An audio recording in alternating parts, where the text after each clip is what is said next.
दक्ष police news, पहिले खाकी मग बाकी।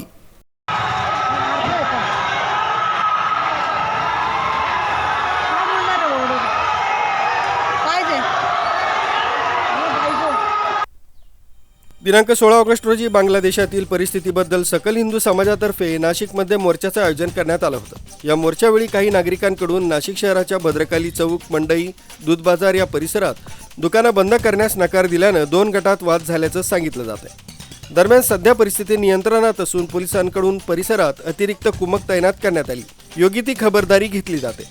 तसंच यावेळी नागरिकांनी अफवांवर विश्वास ठेवू नये असं आवाहन देखील केलं गेलं आहे।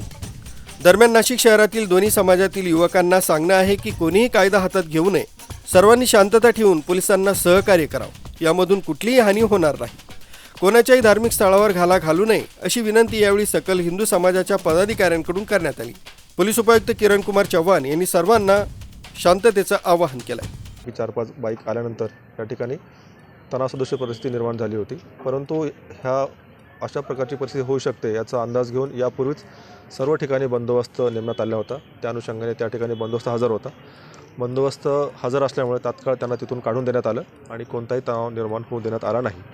या घटनेच्या अनुषंगानं काही अफवा पसरण्यात येत आहेत, परंतु स्पष्टपणे आम्ही सांगू इच्छितो की कुठलीही तोडफोड किंवा कुणीही एनजीओड असा कुठलाही काही प्रकार झालेला नाही आहे। तणावसदृश परिस्थिती निर्माण होत होती, परंतु वेळीच परिस्थितीच्या ठिकाणी पोलीस हजर असल्यामुळे सर्व तणाव निवळला आहे आणि परिस्थिती शांत आहे। आता काही ठिकाणी हल्ला नाही झालेला आहे, पण बबलू सिंग परदेशीवर हल्ला होऊन त्याच्या चौकातल्या गाड्या वगैरे फोडण्यात आलेल्या आहेत, दुकानांची तोडफोड करण्यात होऊन दगडफेक झालेली तिथे, याबाबत तसं काही निदर्शनास आलेलं नाही आहे। असेल तर आपण त्याच्यावरती कारवाई करू।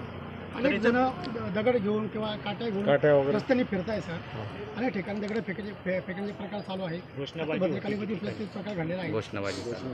काही जमावाकडनं घोषणा देण्याचा प्रयत्न करण्यात आला होता, परंतु वेळीच त्यांच्यावरती पोलीस त्या ठिकाणी उपस्थित असल्यामुळं त्यांना त्या ठिकाणाहून तणाव निवळला आहे, त्यांना तिथून काढून देण्यात आलेलं आहे। आता सध्या कुठेही जमाव निवळलेला नसून कुठेही जमाव हजर नसून सर्वत्र शांतता आहे। या बाबतीत आपला घटना विभाग पुढे कमी पडला वगैरे काही सर्वत्र माहिती काढूनच त्याप्रमाणे बंदोबस्त नेमण्यात आला होता। बंदोबस्त हजर असल्यामुळेच त्या ठिकाणी तणाव निर्माण होऊ शकला नाही। जर बंदोबस्त हजर नसता तर परिस्थिती चिघळली असती, परंतु बंदोबस्त वेळीच हजर होता, त्यामुळे यात काही तणाव निर्माण झाला नाही आणि परिस्थिती शांत आहे। प्रकाश दुर्वे, दक्ष पोलीस न्यूज, नाशिक।